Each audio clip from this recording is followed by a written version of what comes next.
Welcome dear learners. This lecture will be dealing with the topic of emancipation and equality. The major debate in political theory has been between liberty and equality, corresponding to the debate between liberalism and Marxism, which means socialism. Both liberty and equality are two dimensions of human emancipation. Equality has been a very tempting and powerful idea during the modern period. Alexis de Tocqueville, in his book Democracy in America in 1835, had observed that equality is held so dear and by Americans that they would rather give up liberty for the sake of equality. It did scar the state in the United States to impose measures like McCarthyism during the Red Scare period of 1940s and 1950s. Meaning of equality. Equality comes from the word aequalis in Latin, meaning equal or like or similar. In common usage, equality means equal income, equal distribution of resources and non-discrimination on the basis of one's intelligence, ability, education, commitment, etc. But we may say that this is not what equality really is. Equality should mean removing wide disparities in the society to ending special privileges and ascriptive inequalities based on some pre-existing privileges like caste, ethnicity, place of birth, sex, age, etc. It should also mean giving equal opportunities on the basis of ability and to make provisions to fulfill the basic needs of individuals. The objective is for all people to receive fair treatment regardless of their background or social status, for example, in issuing driving licenses. Equality may not mean identity of treatment or reward, because there cannot be identity of treatment so long as humans are different in needs, desires and capabilities. Natural inequalities are an inescapable fact and it has to be accepted in society. Apart from the natural inequalities, which is an inescapable fact, there are socially constructed inequalities created by the society, inequalities based upon birth, wealth, knowledge, ethnicities based on various kinds of identities such as religious, ethnic, caste, gender, etc. Rousseau, in his book Discourse on the Origin of Inequality, drew an important distinction between the two types of inequalities found in social life. The first one is natural inequality, the second one is conventional inequality. Natural or physical inequality as a statement of fact consists in the differences such as of age, health, body strength and qualities of mind and soul. On the other hand, conventional inequalities consists in the different privileges that some people enjoy to the exclusion of others, such as inequalities of wealth, prestige and power. It is significant that with the advance of scientific knowledge and technology, more and more areas of natural inequalities are coming within the changeable realm. For example, women can increasingly participate in the workforce since machines they were at pains to explain that what they were really opposed to was the social construction of inequalities and not against natural inequalities as such. Harold Lasky on the concept of equality. According to Harold Lasky, the founder leader of the Labour Party in the United Kingdom, equality does not mean that identity of treatment and the sameness of rewards. If a bricklayer gets the same reward as a mathematician or a scientist, the purpose of the society will be defeated. Equality, therefore, means first of all the absence of special privileges, and in the second place it means that adequate opportunities are laid upon to all. This is quite in tune with the egalitarian liberal conceptions of equality, positive and negative equality. In the negative sense, equality was associated with the end of such privileges. Ever since the rise of the idea of equality, it has been engaged in dismantling certain privileges, whether they were monarchical, feudal, social, such as those based on caste or race or gender, economic, etc. In essence, it is a demand to abolish ascriptive inequalities, and it does not oppose inequalities based on achievement. Historically, the liberals have long fought against feudal and monarchical privileges. In the negative sense, equality means absence of special privileges and non-discrimination. In the positive sense, it meant the availability of opportunity, so that everybody could have equal chance to develop his or her personality. It also means that there should be special provisions for the historically deprived and marginalized. They include protective discrimination in India, reservation in particular, positive discrimination in Europe, and affirmative action in the US. Special provisions may also include social protection policies, such as those recommended under such a report in 2006, which recommended fellowships, pensions, old age care, etc., for the amelioration of socio-economic conditions of the religious minorities in India. Characteristics of equality. In the positive sense, equality means equal opportunities for development, protective discrimination or affirmative action, fulfillment of minimum needs. A historical example of this is the Soviet system of providing the basics of food, shelter, and clothing to all persons. Absence of vast disparities, class divisions. Equality in Marxism. Edmund Burke, a conservative thinker, in his reflections on the revolution in France 1790, attacked the drafters of the Declaration of the Rights of Man and of the Citizen for proclaiming the monstrous fiction of human equality. Socialism does not try to abolish natural inequalities.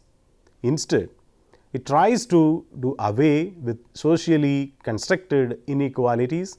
As Tom Bottomore says, nor does the Marxian socialism seek to abolish diversity, as is often alleged.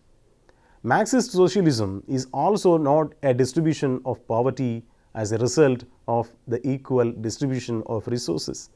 On the other hand, Marxism does believe in the socialization of the ownership of the means of production, since the process of production is already socialized in capitalist societies. Marx, in his 1875 work Critique of the Gotha Program, explains that the method of reward under socialism would be based on an incentive principle, from each according to his ability to each according to his contribution. In a higher phase of communist society, the principle followed would be from each according to his ability to each according to his needs. Neither socialism nor communism envisaged absolute equality. Classless society was the telos, the highest value goal for Marx and Engels.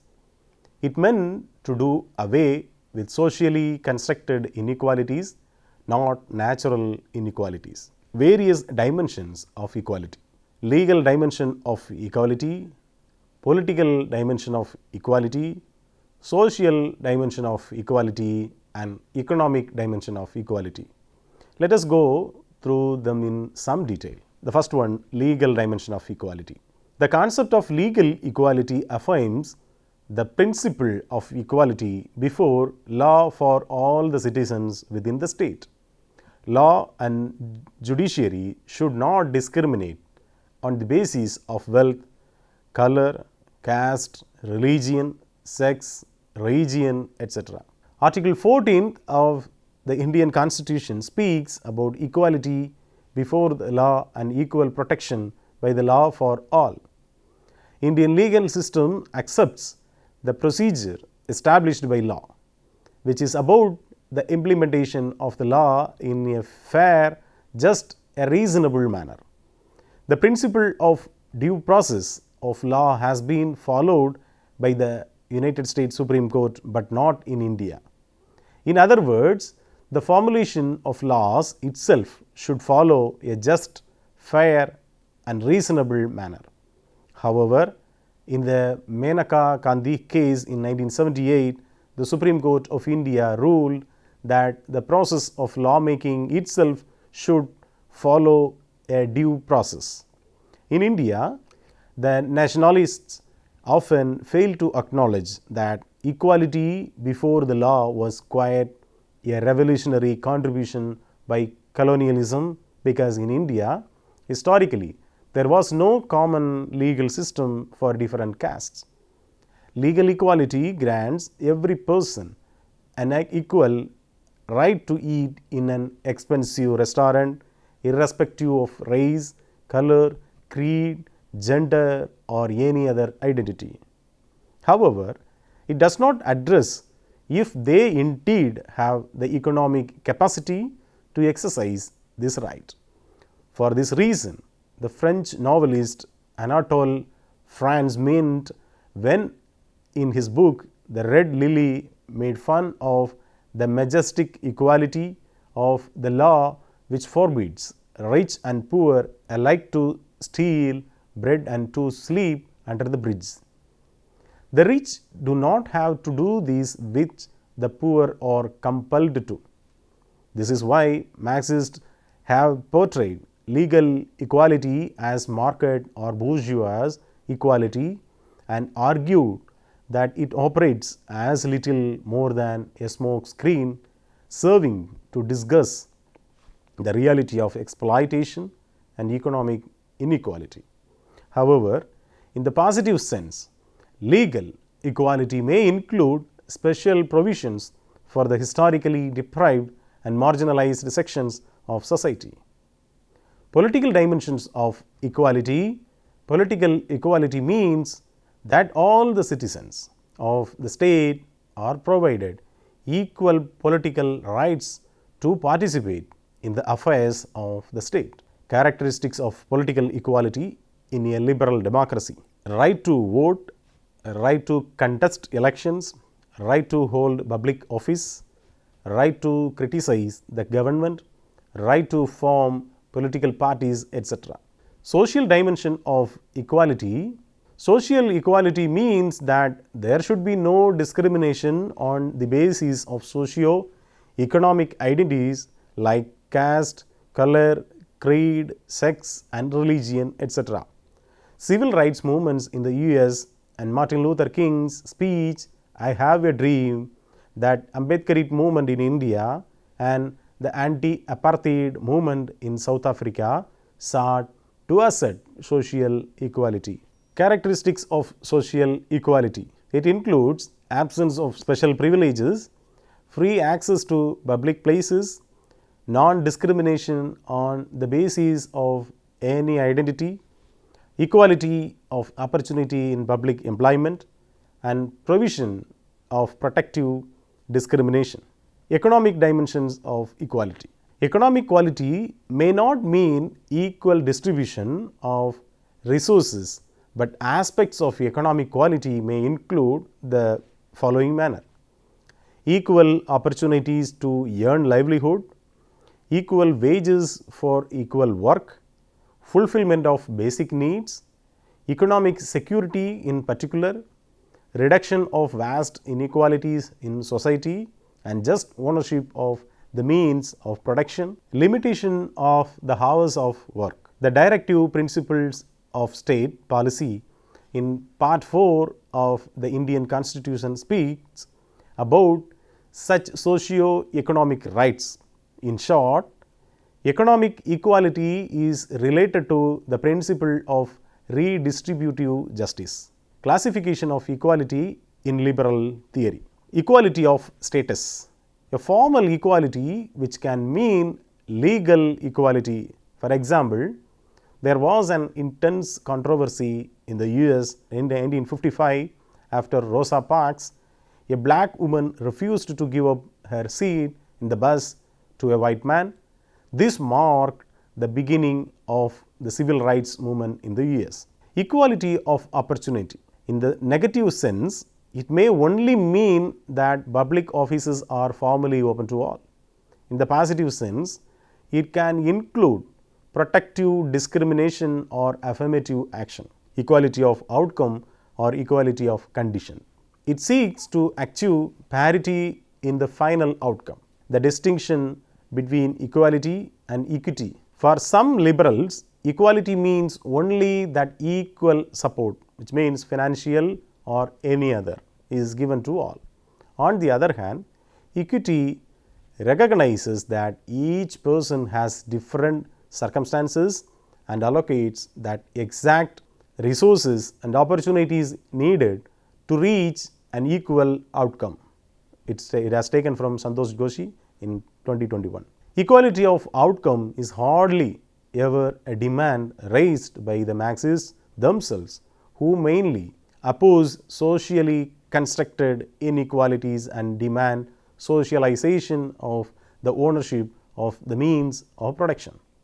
So, it may be considered a caricature of the very concept of equality in Marxism. Equality of capabilities by Amartya Sen. The economist Amartya Sen pioneers the idea that distributional equality should concern itself with equalizing people's capabilities instead of emphasizing on resources or incomes. A capability is the ability to achieve a certain sort of function. For example, literacy is a capability while reading is a function. In a society where people are illiterate, state should actively promote people's ability to read or achieve literacy, whereas a resource egalitarian may insist that resources such as a book and educational service may be provided for in regions that are deficient in literacy. Relationship between liberty and equality. Among liberal thinkers, Adam Smith, John Locke, Alexis de Tocqueville were less egalitarian and more conservative.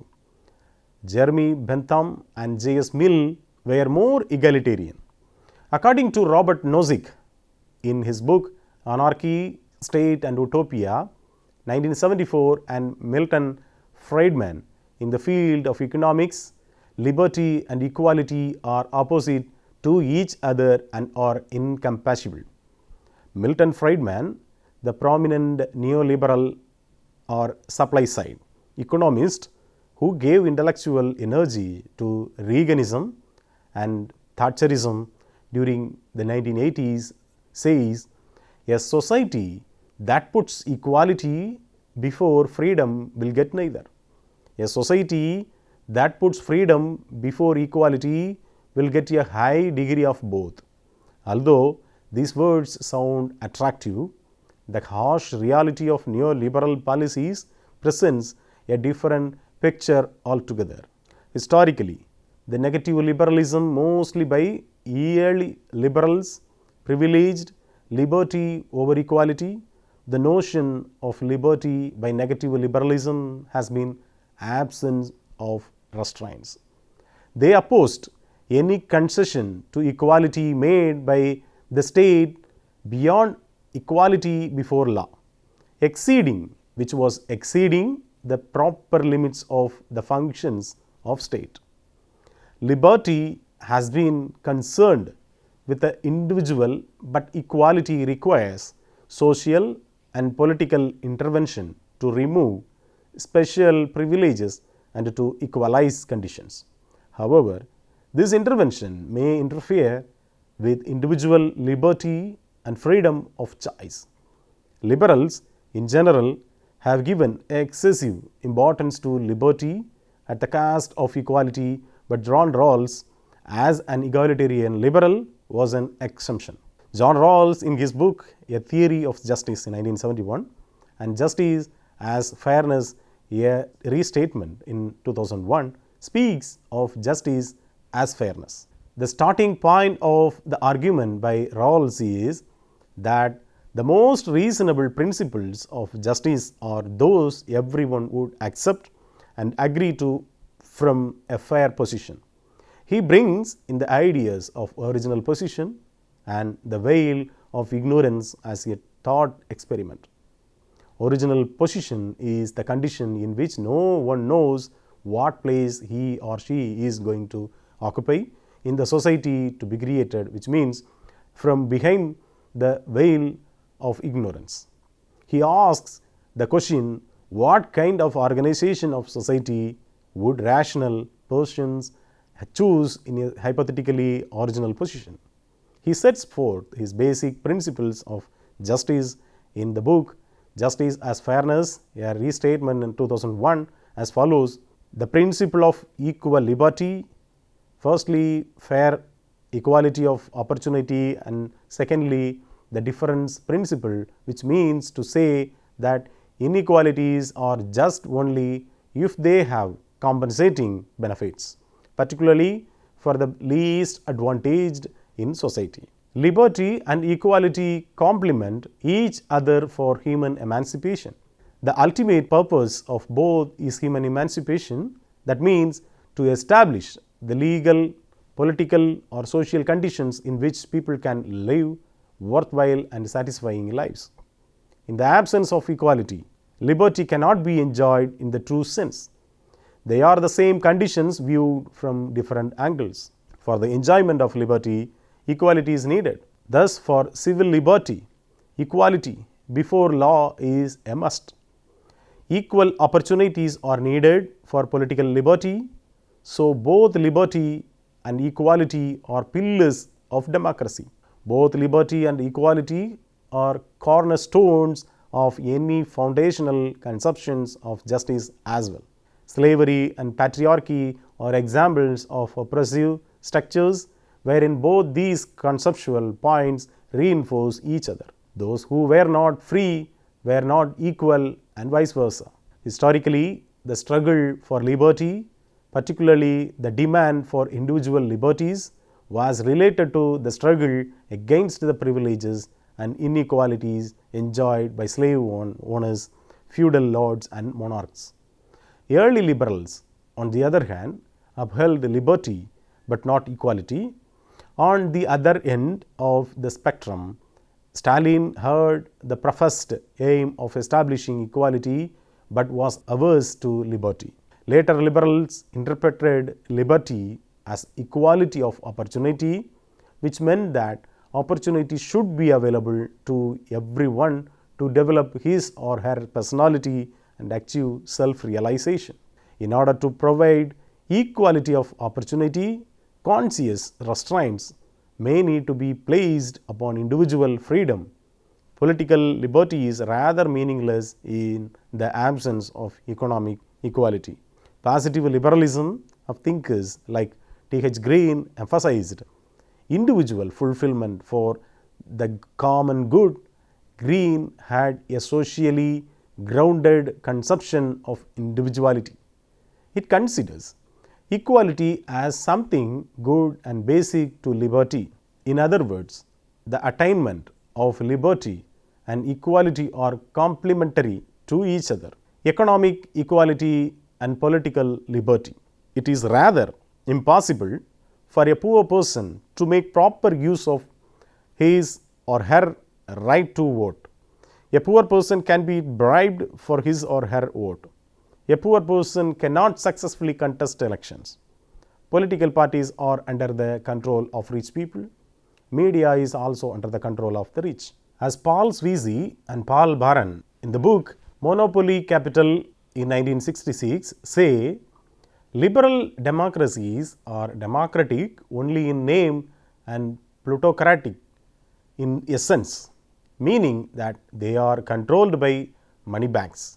People exercise their civil liberty to establish trade unions in order to assert their rights related to socio-economic equality, such as better wages and better work conditions. This clearly shows how civil liberties are related to socio-economic equality as interrelated dimensions of human emancipation. The demand for equality have often been caricatured as the demand for absolute equality and abolition of natural inequalities and diversities. This is far from the truth. Equality in the liberal sense means non-discrimination, ending special privileges, providing equality of opportunity to all, and reducing vast economic disparities. In the Marxist sense, equality is abolition of socially constructed inequalities and the socialization of the ownership of the means of production, and is by no means equality of condition or equality of outcome. We may conclude that human emancipation in the true sense cannot come about until liberty and equality reinforce each other. Thank you.